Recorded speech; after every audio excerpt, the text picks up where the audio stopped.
Con la reciente llegada de El Mencho a los terrenos del Mictlán y algunos hechos violentos que se han desatado por México, se han dicho montones de cosas. Algunos oportunistas acusan al gobierno en curso y a su predecesor como el culpable. Por otra parte, no ha faltado el que sale con comentarios desafortunados tales como que todo esto es gracias a los gringos y al monigote que está enfrente de la Casa Blanca. Otros canales hacen ver a México como un estado peleando una guerra de guerrillas, soltando tiros en cada esquina. Por otra parte, siempre tenemos a la oposición con su humor involuntario, donde afirma que el partido en el poder, es decir, Morena, es el único y completamente responsable de todo el mal que aqueja al país. Y cómo no, tenemos a los conspiranoicos trasnochados diciendo que el líder supremo de todos los grupos criminales es Andrés Manuel López Obrador. Algo así como el supervillano que está a punto de ser atrapado por la Liga de la Justicia con sede en Washington, D.C. Pero nada más lejos de la realidad. Y aquí te vamos a contar toda esta historia, que al igual que los tan incómodos archivos de Epstein, tanto el gobierno gringo como el octogenario megalómano que los dirige, fingen que no existen y quisieran pasar página. Pero no, señores, aquí las verdades se cuentan y se dicen. Así que vayamos por partes. 1900, una época de desenfreno. Nuestra historia comienza precisamente en las tierras ocupadas por el vecino del norte a principios del siglo pasado, con la economía relativamente estable. No es un secreto para nadie que sociedades con riquezas comienzan a explorar formas de entretenimiento y diversiones, digamos, extremas, mientras que para una persona normal sea jugar, salir a bailar, realizar algún deporte con amigos y familia.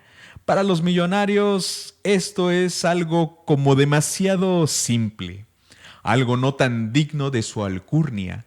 Así es que es aquí cuando comienzan a hacer cosas que a ojos públicos son, por decirlo de una manera simple, escandalosas. Cosas que involucran excesos y por supuesto el uso de sustancias poco recomendables para salud. Por susceptibilidad de YouTube les llamaremos dinosaurios. Todo estaba relativamente bien, pero con la llegada del cine y el crecimiento casi de un día para otro de Hollywood, estos excesos se volvieron demasiado públicos y escandalosos para buena parte de la sociedad gringa de aquel entonces. Así que los yanquis hicieron lo mejor que saben hacer: tener un chivo expiatorio, que en este caso fue el alcohol, iniciando con la famosa ley seca que duró 13 años, donde, para sorpresa de absolutamente nadie, esto no redujo el consumo de nada. Lo único que hizo fue acentuar aún más otros delitos, disparando el contrabando. Esta gran metida de pata fue incluso parodiada en uno de los capítulos más memorables de Los Simpson, por si quieres echarle un ojo. Y las bebidas alcohólicas quedan prohibidas bajo la pena de catapulta. ¿Se prohíbe el alcohol en Springfield?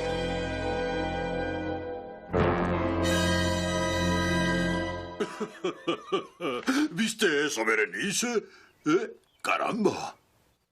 Sé que algunos muy versados en este tema estarán comentando que el problema con los dinosaurios, sobre todo los vendidos en Asia, los llevan enfrentando desde la fundación de las 13 colonias, y les doy un aplauso y su respectiva estrellita, pero fue en el interludio de la ley seca cuando se promulgó la ley Harrison contra dinosaurios en 1914.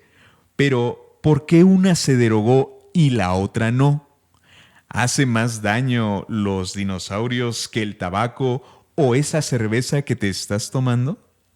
Bueno, aquí es en donde entramos en otro apartado.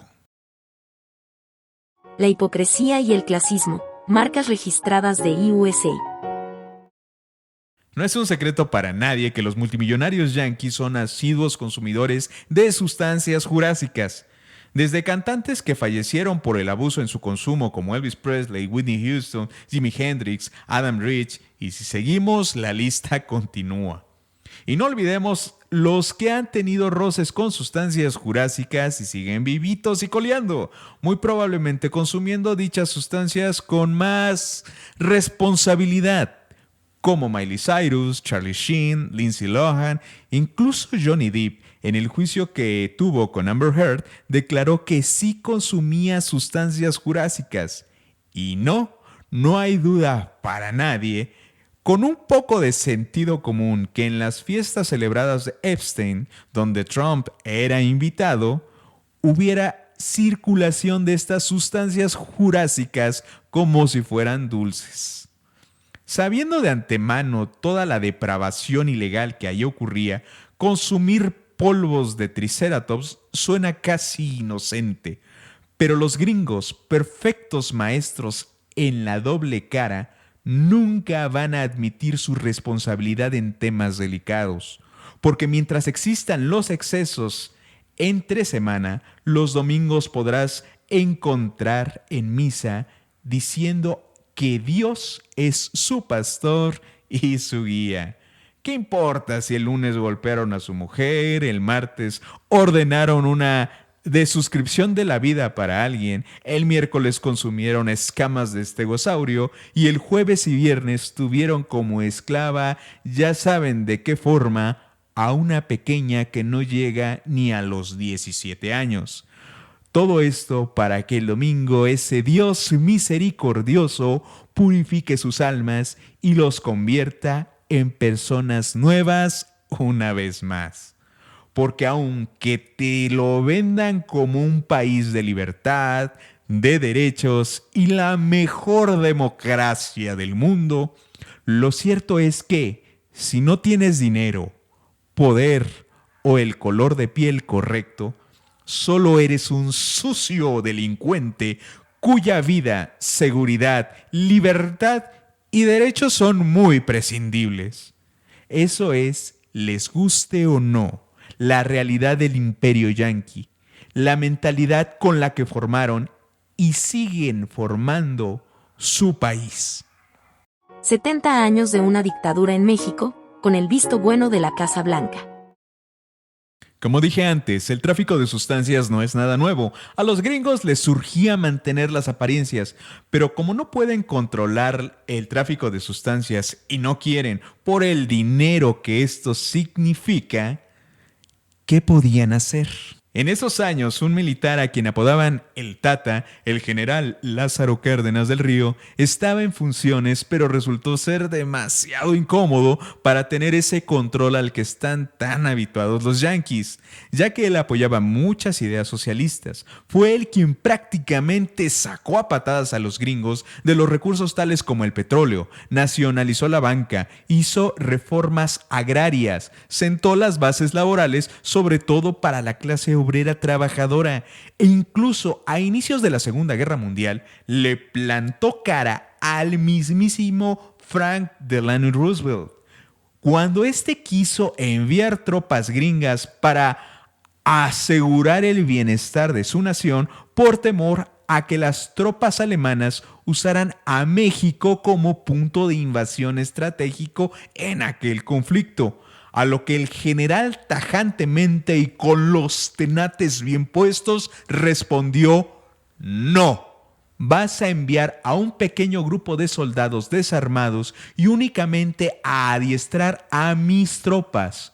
Pero México es el único responsable de salvaguardar su soberanía. ¡Miren el tamaño de esos huevos! Esta respuesta no fue vista con tan buenos ojos por los miembros de la Casa Blanca, así que idearon un plan para combatir lo que llegó tiempo después, la Guerra Fría. Este plan era intervenir de manera directa en la política mexicana, colocando a agentes de la CIA como presidentes del país. Y sí, así como lo oyes, agentes que respondían y estaban a las órdenes directas de Washington. Ese control, con el sueldo y todo, gobernaron México por muchas décadas. Todo esto no son pajas mentales. Tú mismo puedes hacer una pequeña investigación para verificar los datos.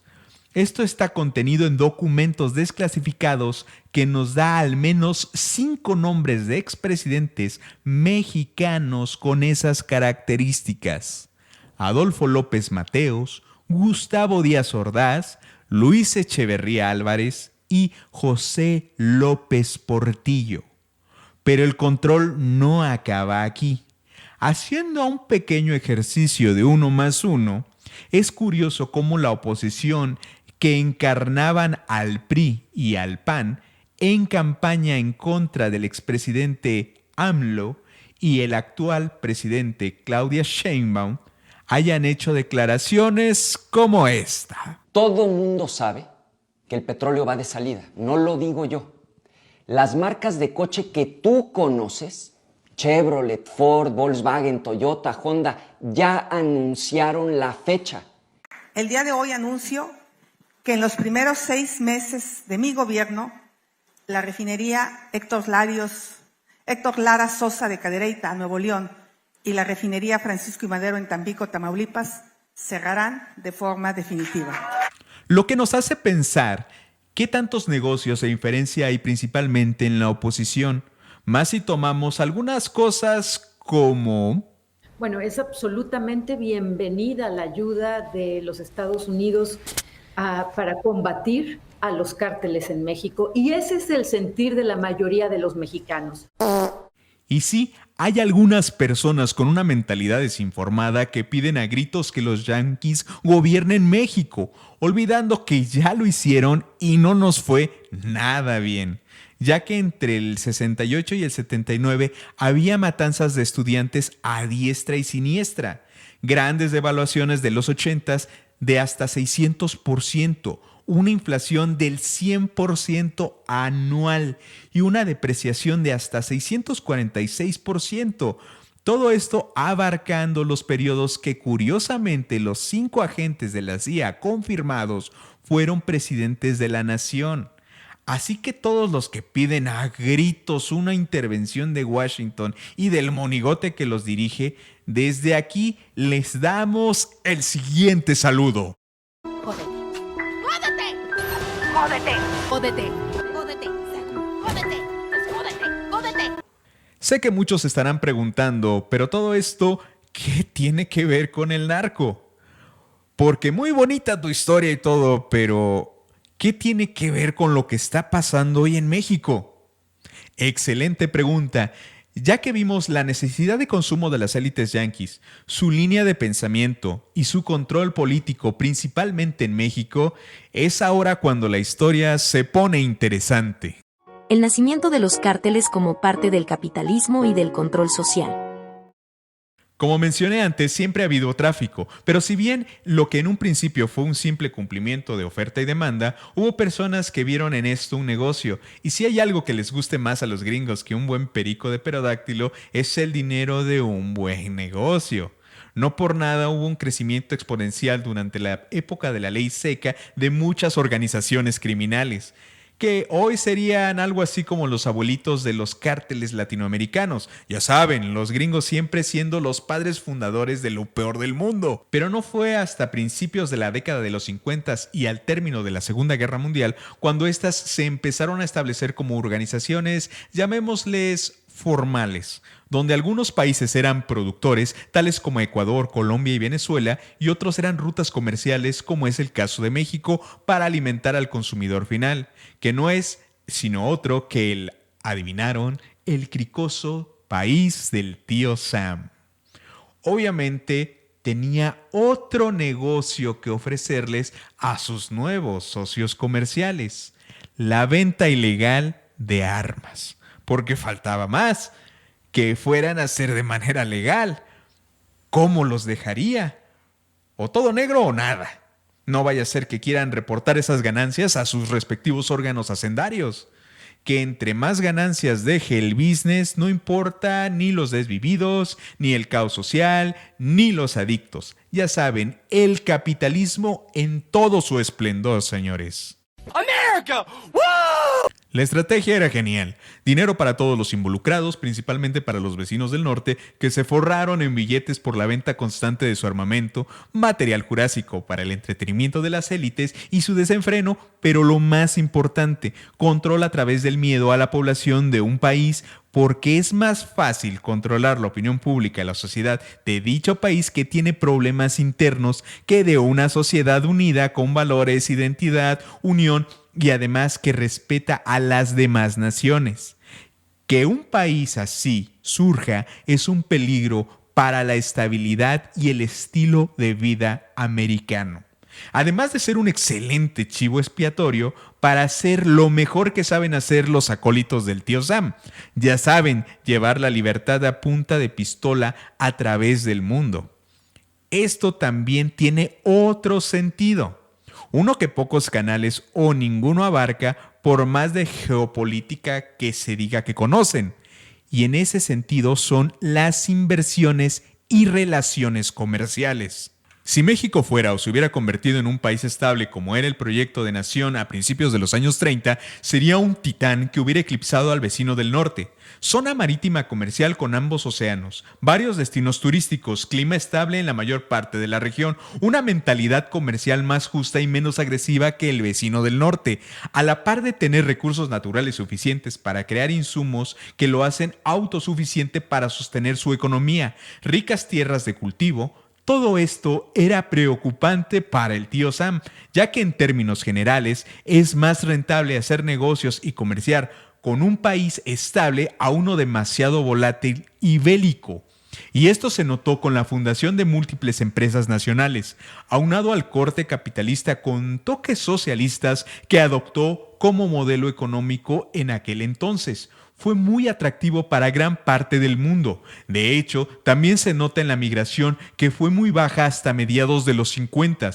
Fue el componente de los cárteles jurásicos los que empezaron a traer grandes problemas que tiene México aún hoy en día. Trata de personas, cobro de piso sobre los negocios y es obvio, alejar a muchas inversiones para el país. Si tienes la oportunidad de hablar con tus abuelos o bisabuelos, muy probablemente te podrán hablar de cómo tu región, cual sea que habites, antes estaba mejor. Todo esto tenía una fecha de caducidad. ¿Gracias a quién? A los cárteles. También, y quizá alguno de ellos te dirá una frase que solían decir mis abuelos. Pobre México, tan lejos de Dios y tan cerca de Estados Unidos. Y sí, los documentos liberados de la CIA detallan muchos de estos movimientos calculados. Si quieres que hablemos más a detalle de esto, hazlo saber en la caja de comentarios. Bueno, seguimos. Toda esa estructura tomó una forma concreta en la década de los 70, con el establecimiento de los diferentes cárteles en Latinoamérica. Ahora ya tenían una estructura, una cadena de mando, relaciones con diferentes socios comerciales en distintos países, una estructura netamente capitalista donde lo que premia es el dinero, el lavado de cara, muy a la escuela gringa que hemos analizado. La caja china del pequeño Hister. Para nadie debe de ser un secreto que el monigote de piel naranja tiene un país muy fragmentado. Pero él no va a tomar decisiones racionales en beneficio de su gente. Ya ni hablemos del beneficio de otros países. Él se va a lo grande. Y si tiene que invadir otros países, desatar disturbios sociales en otros lugares o poner aranceles al resto del mundo, lo hará. Ya saben lo que haría un buen líder y no un megalómano desquiciado. Guiño, guiño. Es básicamente como lo que dije en el título, un Hister del nuevo milenio. Y no lo digo con el nombre correcto porque YouTube se puede ofender. Pero ya saben a quién nos referimos. Lo más importante es que tiene entre manos una papa caliente que le podría costar no solo su permanencia en la Casa Blanca, sino muy probablemente sus negocios, su libertad y la de buena parte de su familia, amigos y grupos cercanos. Tiene mucho que perder gracias a los archivos de Epstein. Que dicho sea de paso, no sorprenda que la trata de personas por parte de los cárteles y la red de Epstein estén relacionados. Ojo con eso.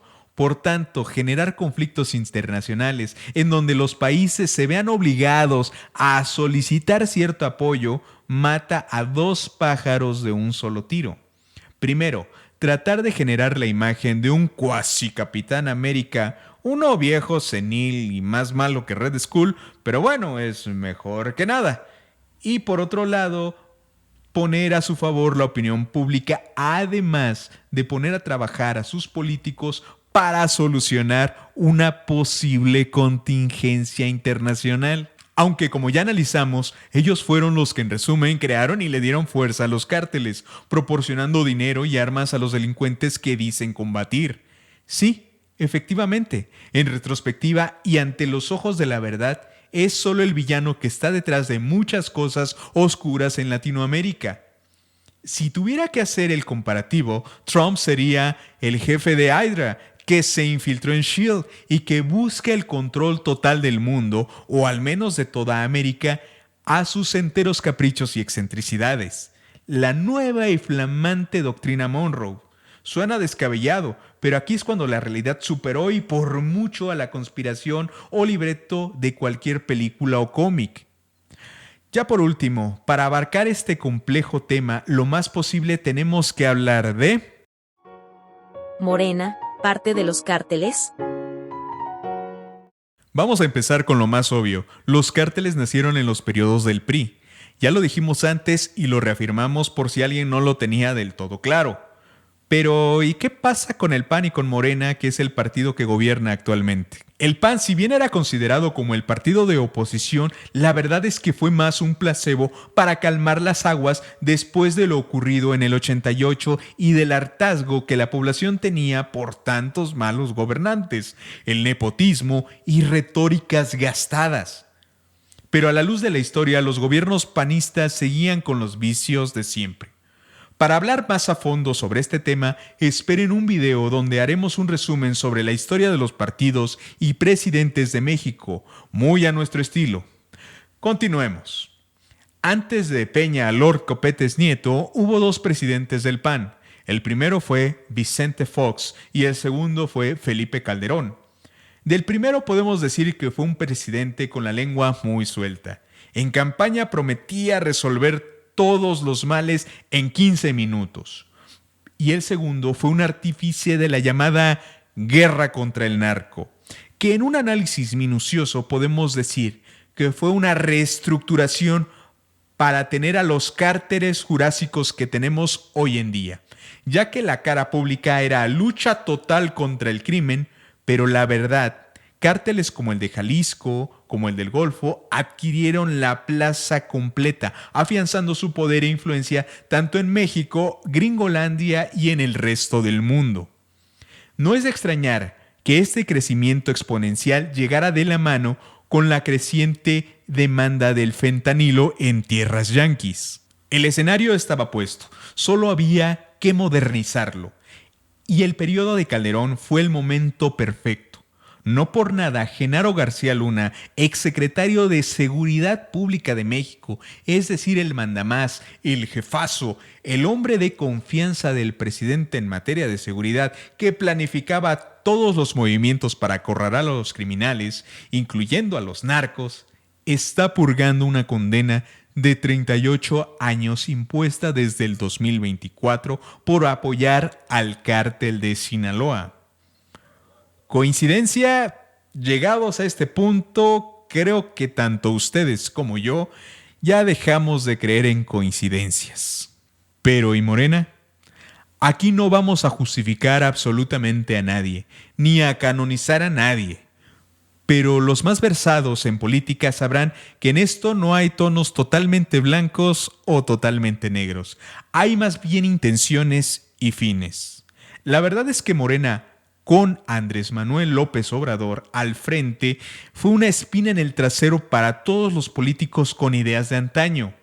Pero uno o dos políticos no pueden cambiar el país de la noche a la mañana, y más si te topas con una estructura que lleva más de 40 años en el negocio, como son los dinosaurios. Ya saben a qué nos referimos. Así que la estrategia de abrazos, no balazos, era factible. Y no, en ningún momento apoyamos a la delincuencia y todo el dolor que ha causado a mucha gente, tanto en México como en el mundo. Eso sería ser un Emilia Pérez de manual. Pero sí, el vecino del norte articuló un mecanismo imposible de romper en 6 años. Hay sujetos armados. De nuevo, gracias al tío Sam. La estrategia que adoptó AMLO en ese entonces fue hacer fuerte a otras industrias, entre ellas la petrolera, ofertar mejores sueldos, apoyar la educación con los programas como Jóvenes Construyendo el Futuro. Porque un enfrentamiento directo sin planeación solo desembocaría en muchas muertes civiles, dejando al país vulnerable. Y aun cuando hubiera planeación, si quisiéramos cortar realmente de tajo el problema, sería atacar a los consumidores primarios, es decir, los yanquis. Y no es a punta de balazos, sino cortando la cadena de consumidores y de armas. Pero allá no les ha interesado tratar a sus adictos y menos van a querer dejar un negocio tan redituable como el armamentístico, sin contar que su gente cree que el tener un arma es casi parte de la cultura nacional. Así que el enfoque que adoptó, si bien pudo ser considerado tibio, al menos para nosotros fue uno de los más inteligentes. Déjanos en la caja de comentarios si estás de acuerdo o no. Pero sí, con la llegada al poder de Morena y al declive de todos los demás partidos políticos, aunado a esa hidra de 1000 cabezas que creó el tío Sam, es innegable decir que parte del gobierno mexicano está involucrado con el crimen. Sin embargo, a los ojos de nosotros y quizás de la historia, AMLO y Morena, al menos hasta el día de hoy, hayan sido posiblemente la mejor elección, ya que cualquiera de las otras opciones que nos presentaron serían o una versión pelada de Milei o una botarga interesada en hacer todo lo que le dictara el monigote de Washington, el denominado PRIAN de toda la vida. Y si has puesto atención, sabrás que no nos ha ido nada bien. En cualquier caso, es un tema complejo por los intereses de todos los involucrados: dinero, poder, imagen e intereses en general. Pero aquí va nuestro epílogo. ¿Estamos jodidos? La respuesta corta es tal vez. Si no eres de México, quizá te estén llegando imágenes de que todo el país es zona de guerra, a lo cual de manera categórica te digo, no es verdad. Son algunos lugares y la zona más caliente es Jalisco, pero la vida del país se desarrolla de manera muy normal. Es la psicosis social la que está afectando a gran parte de la sociedad. Eso aunado a medios amarillistas y personas con mucha mala leche que desean ver este país arder por intereses personales o políticos. Pero México no es una zona de guerra. La respuesta larga es quizá no del todo. Si de algo podemos estar seguros es que mientras arriba tienen a un megalómano con aires de grandeza, lo cierto es que más de una vez se ha disparado en el pie. Si no tuviera un disuasivo nuclear, el vecino del norte se hubiera desquebrajado hace muchas décadas. O este mismo monigote lo hubiera hecho al iniciar su segundo periodo. Pero Claudia Sheinbaum, la presidenta de México, ha sabido cómo darle la vuelta más de una vez, y esperemos que este sea el caso. Pero aquí va nuestro granito de arena. Si hay una forma clara de frenar esta ola de violencia, al menos en México, es una que nos la ha enseñado la historia. La prohibición es un error, ya que decantas la opacidad de las actividades, provocando que al amparo de esa oscuridad se gesten otros males. La verdad es que no puedes frenar la naturaleza del ser humano y menos la de un grupo social poderoso, pero puedes regularla, sacarla a la luz. Los gringos viven de máscaras, profesan amor de Dios en su constitución, su dinero y en sus discursos, mientras tratan de ocultar su pasado donde amedrentaban de manera íntima a menores de edad. Podemos de manera gradual pero contundente legalizar todas las sustancias ilícitas para su venta, consumo y tránsito. Por una parte, podríamos recrudecer los castigos a delitos tales como homicidios y trata de blancas, y por otra parte, podríamos recaudar impuestos elevados a toda esa nueva industria, como ocurre con el tabaco y el alcohol, lo que generaría una enorme entrada de impuestos para el Estado. Así traerías a flote todo ese monstruo que ha estado acechando al país desde las profundidades del mismo desde hace más de 70 años. Claro, debe de hacerse de manera adecuada con juristas, académicos, profesionales de la salud, etc. Pero si queremos enfrentar al vecino del norte, lo tenemos que hacer con inteligencia, sagacidad y una idea clara. No somos hipócritas, no somos caníbales sociales, no somos abusivos y sobre todo no somos la basura hipócrita que son muchos de sus dirigentes. Te ha hablado Mr. Berebere, y si te gusta este tipo de material, me gustaría que nos apoyaras en este proyecto, suscribiéndote y compartiendo el video. De antemano, muchas gracias.